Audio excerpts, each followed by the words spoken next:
So our winning woman for today is a winner, and a very young one. I'll call her young winner. Her name is Dr. Mary Adjepong. You're very, very welcome. Thank you very And she's much. a doctor. Why is she a doctor? She has a PhD in human nutrition. Yeah, that's correct. Congratulations. Thank you very much. That's amazing. And a little birdie tells me that you're one of the youngest, or you are the youngest actually. Well, let's say I'm one of the youngest. Yes, to have a PhD in this. Yes. Right? Yes. Congratulations. Thank you very much. High five. You are a young winner. That's it. That's Thank it. you. That is what we are doing. The today's woman. This is so exciting. So tell me a little bit about you. What I absolutely found so interesting when I read your profile was the fact that you're from a family of 5. Yes. You're the only girl. Yes. And you're all scientists. Yes. I wonder what your dinner table is like. Are you like calculating maths and everything? No. Well, no, it's not like that. It's just a normal family. Yeah, my brothers, well, we are actually not together now. We are all grown up, so our dinner table is definitely not like that. Yes, but growing up, yes. Yeah, when we were growing up, my elder brother was a science student, and I think he was an inspiration to us all. And I think I posted on my Facebook page last week that I'm reading science, I'm a science student because of him, because of the National Science and Maths quiz, because he was watching it every time, and I was just a girl. And I'm like, what is he so passionate about? Why did you say just a girl? Well, okay. Okay, I was growing up, and I was just watching him, and he's so excited. No, but what did you mean by just a girl? Is it that a lot of girls didn't go into science, or you thought that as a girl you shouldn't read science? Well, when it comes to me and science, maybe we'll talk about that in the course of the conversation. Maybe you understand why. But I had to do science because, well, initially, I remember my dad was saying that, oh, everybody is doing science. Why don't you do something different? And I figured that I had to actually force my way to do science, kind of like. Because you wanted to. Because I had already developed the passion, and I had read all the science books, because that's not all the science books, but it's what I had at home, like chemistry. I would just want to flip through something. You would just being curious. Yeah, and so you developed the interest for it. So I it came love naturally. Science, yeah. But what were some of the things your brother was doing that got you excited in the first place?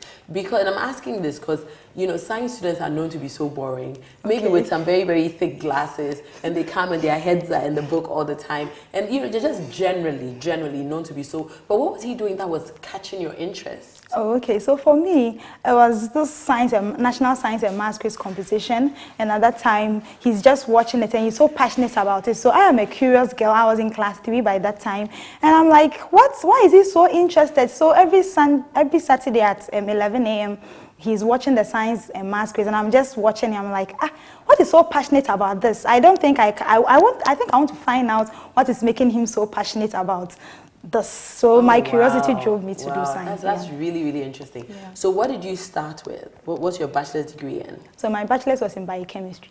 So you had your PhD degree last year. Yes. You were 30, and then you started your business right after. Yes. So your business, your company is Diet Trust Foods and Nutrition Consult. Tell us about that. Oh, okay, yeah. So so during my master's, I studied human nutrition and dietetics, and that actually allows me to interact with people and their nutrition. Then during my PhD, I worked with children. So when I completed, I'm like, hey, I want to do something. I want to help people. So I started. A number of people were asking me questions about what to eat, how to eat. So I was like, okay, let me just register this, because I'm actually certified to do this.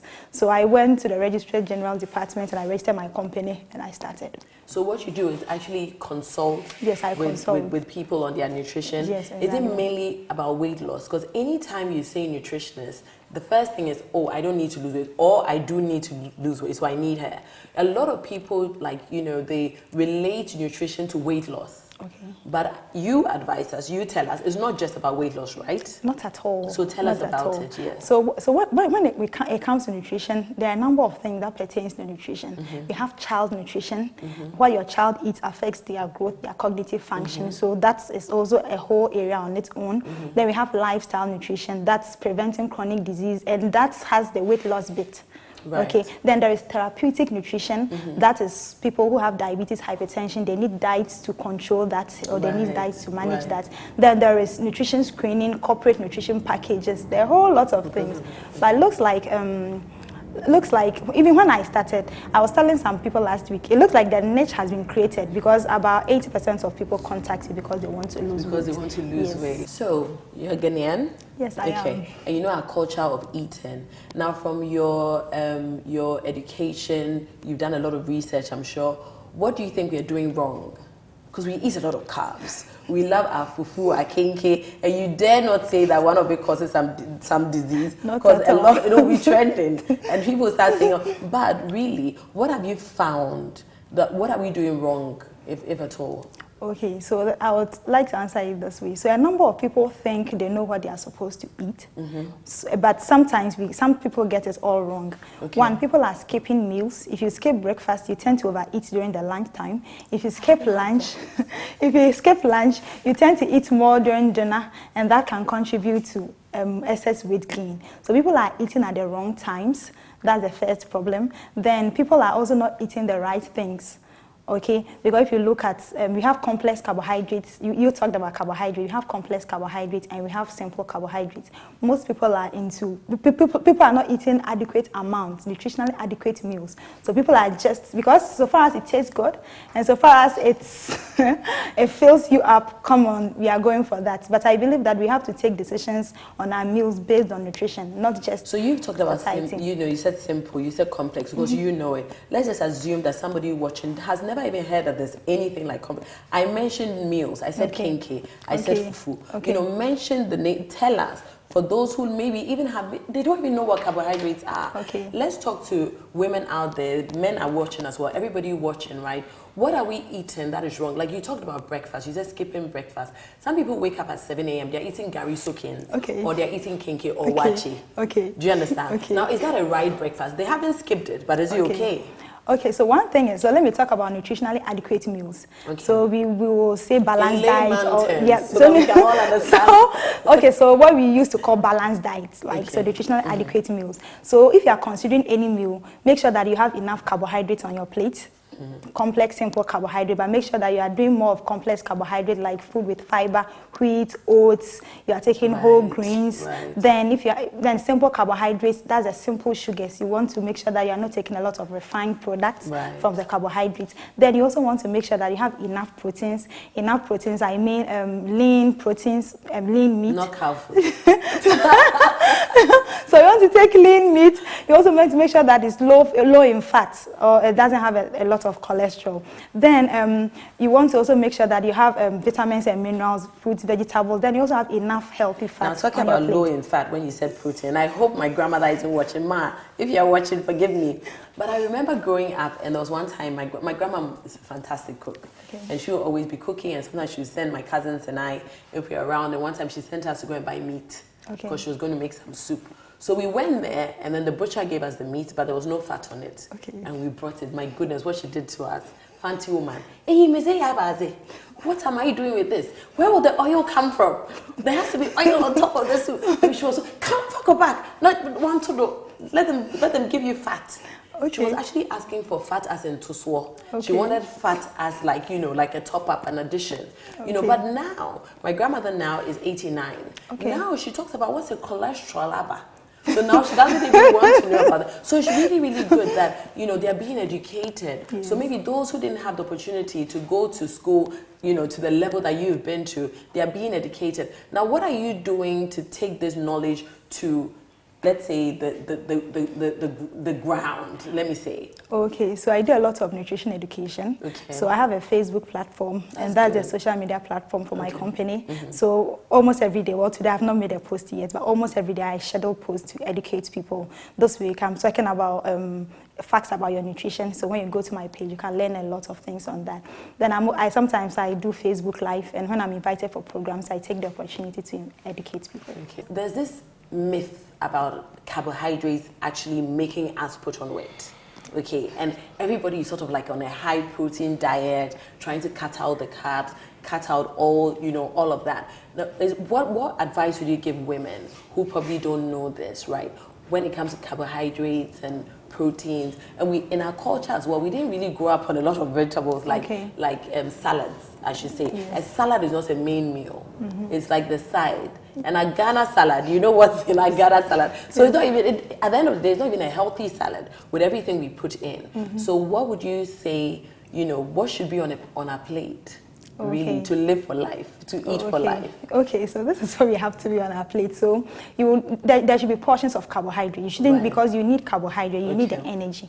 So you can go. So carbohydrates give you energy. Yes, carbohydrates. Yes, carbohydrate will give you energy. So you want to make sure that you have enough. Example, you can still take your white rice, but you can add a little vegetables to your white rice, because when you add vegetables to your white rice, actually it's what we call glycemic control. It makes sure that the sugar in the rice is getting into your blood at slower quantities, because it takes so actually, so that's glycemic control, and that's what some diabetics would like to do, or that's what we will tell diabetics, because the sugar in the food or in the rice is getting into the blood at slower rates, and that is glycemic control, and that is so beneficial. So you can still do your rice. There are some schools of thought that says that you should take carbohydrates as big as your fist.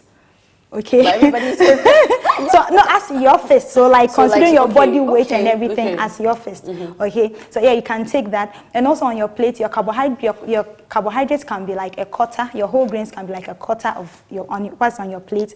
Then another quarter can be your vegetables. Another quarter can be your fruits. Then you can add another quarter as your proteins. So in the end, you have your maybe your rice. Okay.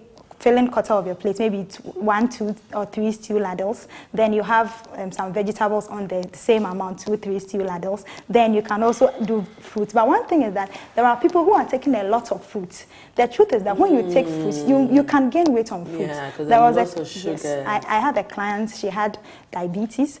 Okay, and we had to assess her. It was a whole process. So we are a team. So when we were assessing her, we figured that she had, she was taking smoothies, fruit smoothies. And when I assessed the quantities, she was taking about 3 times the amount she's supposed to take in a day. Wow. So in the assessment, the team came out and we said that no, this is like way too much for her. So but what are some of the fruits that have like a high sugar content? Okay, so one thing, the way we even take our fruit is even when someone is taking orange, you realize that they just drink the juice and throw everything away. You have to eat the fruit whole. Once you are eating it whole, you are good.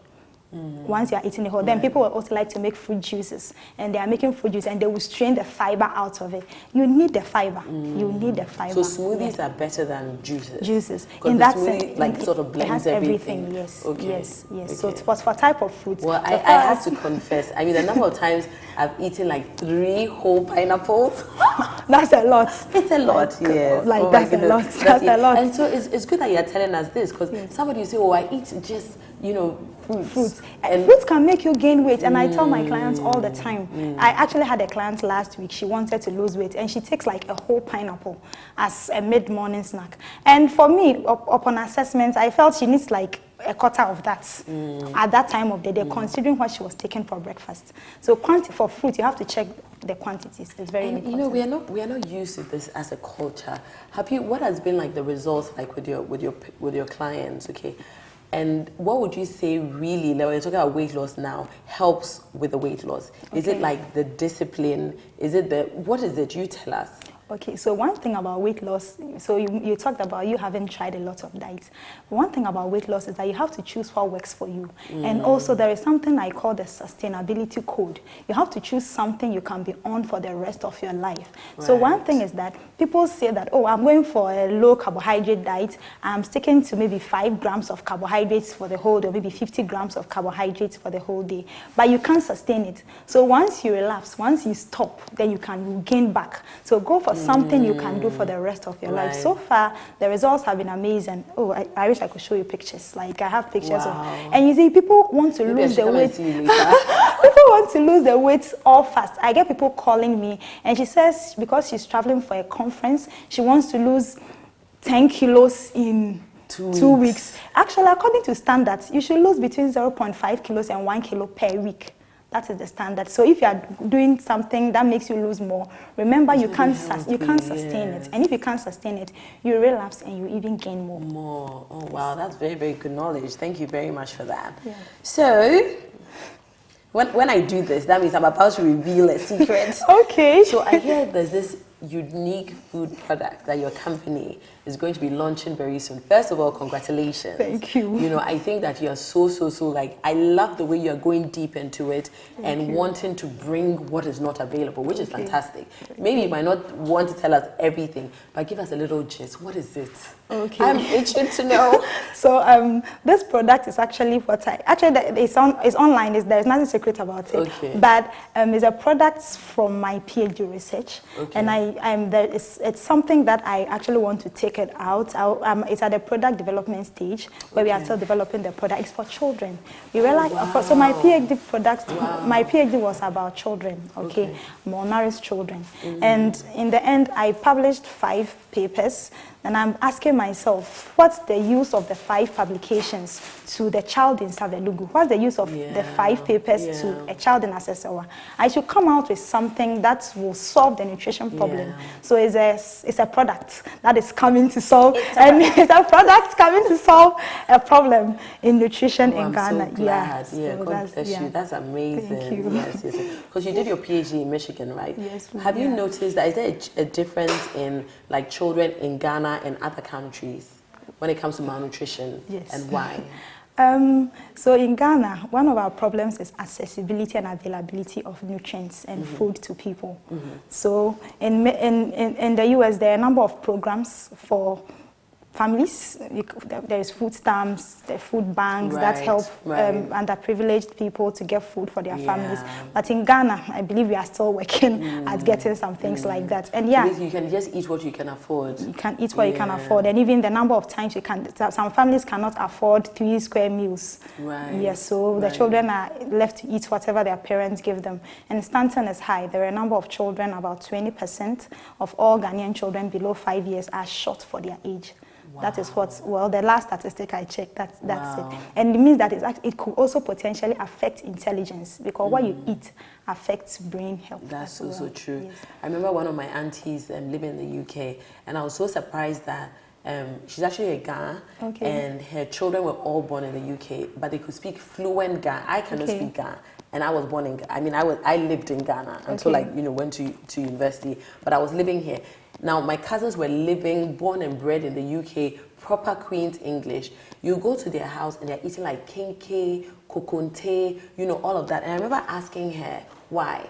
Now, my auntie in the UK, she's a very, very close family friend that we call auntie. Now, she wasn't educated at all, but she was working so hard to put her children through the best education. And what she said was that she was giving them the kokonte, the heavy food, the kenke, the banku and everything in the morning so that it will sustain them through the whole day. Wow. And also that's what she could afford, basically, because she was working very, very hard. She had 5 children and she was looking after all of them. Now, what advice would you give to women out there? Maybe a single mother, maybe a woman out there who is struggling to look after her children and she's thinking that healthy food is too expensive. Because that's what a lot of people say. Kenke, you can buy a ball for 1 cedi, 50 pesos. You can eat it with the pepper and not even ask for fish. Some people do that. And then a little pack of salad is 30 cedis. So which one will you eat? Do you see what I mean? Yes. So what advice would you give to women out there when it comes to how they can even cook with what they have that is healthy for themselves and for their children? So the first thing I would like to say will be you would want to know this, that healthy food is expensive, but being sick is more expensive. So I like that. And if you have a child who is not living to their full potential, it's more expensive. And there is a lot of research that says that a number of children are living lives below their mental capabilities because of nutrition deficiencies.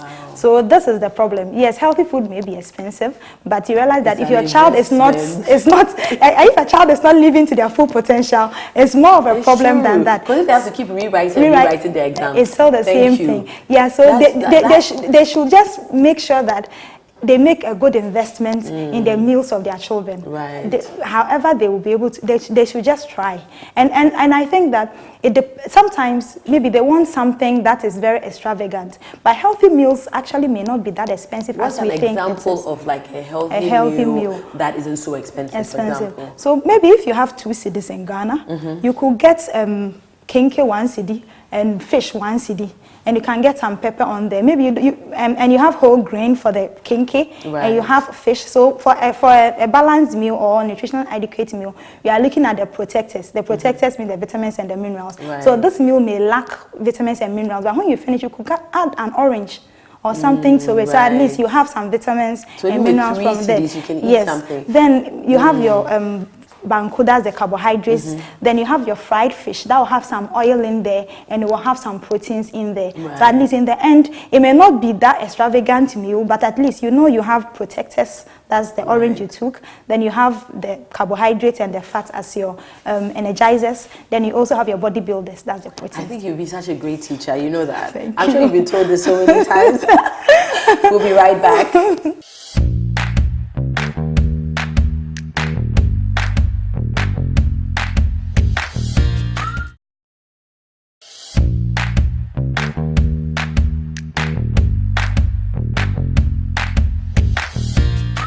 So we are back, and as you can see, well, it's not a surprise anymore because you can see it. It's so huge. It can't even be a surprise. But this is a gift from Yaz. Okay, they are sponsoring the show. They're one of the sponsors. They make it possible for women out there to be empowered. They are they have so many different products. They have the sanitary pad. They have liners. They have so many different things. Toothpaste, all of that. They are giving all our guests a gift. So this is a gift from Yaz. I have another gift for you, Mary. Okay, this is the Renee Q Love Pillow. Now, I am really starting a movement of self-love. I'm encouraging women to love themselves, to keep loving themselves. I always say this, that it's so easy for somebody to say something good about somebody else. Very, very easy. But a lot of the time, it's difficult to say something good about yourself generally.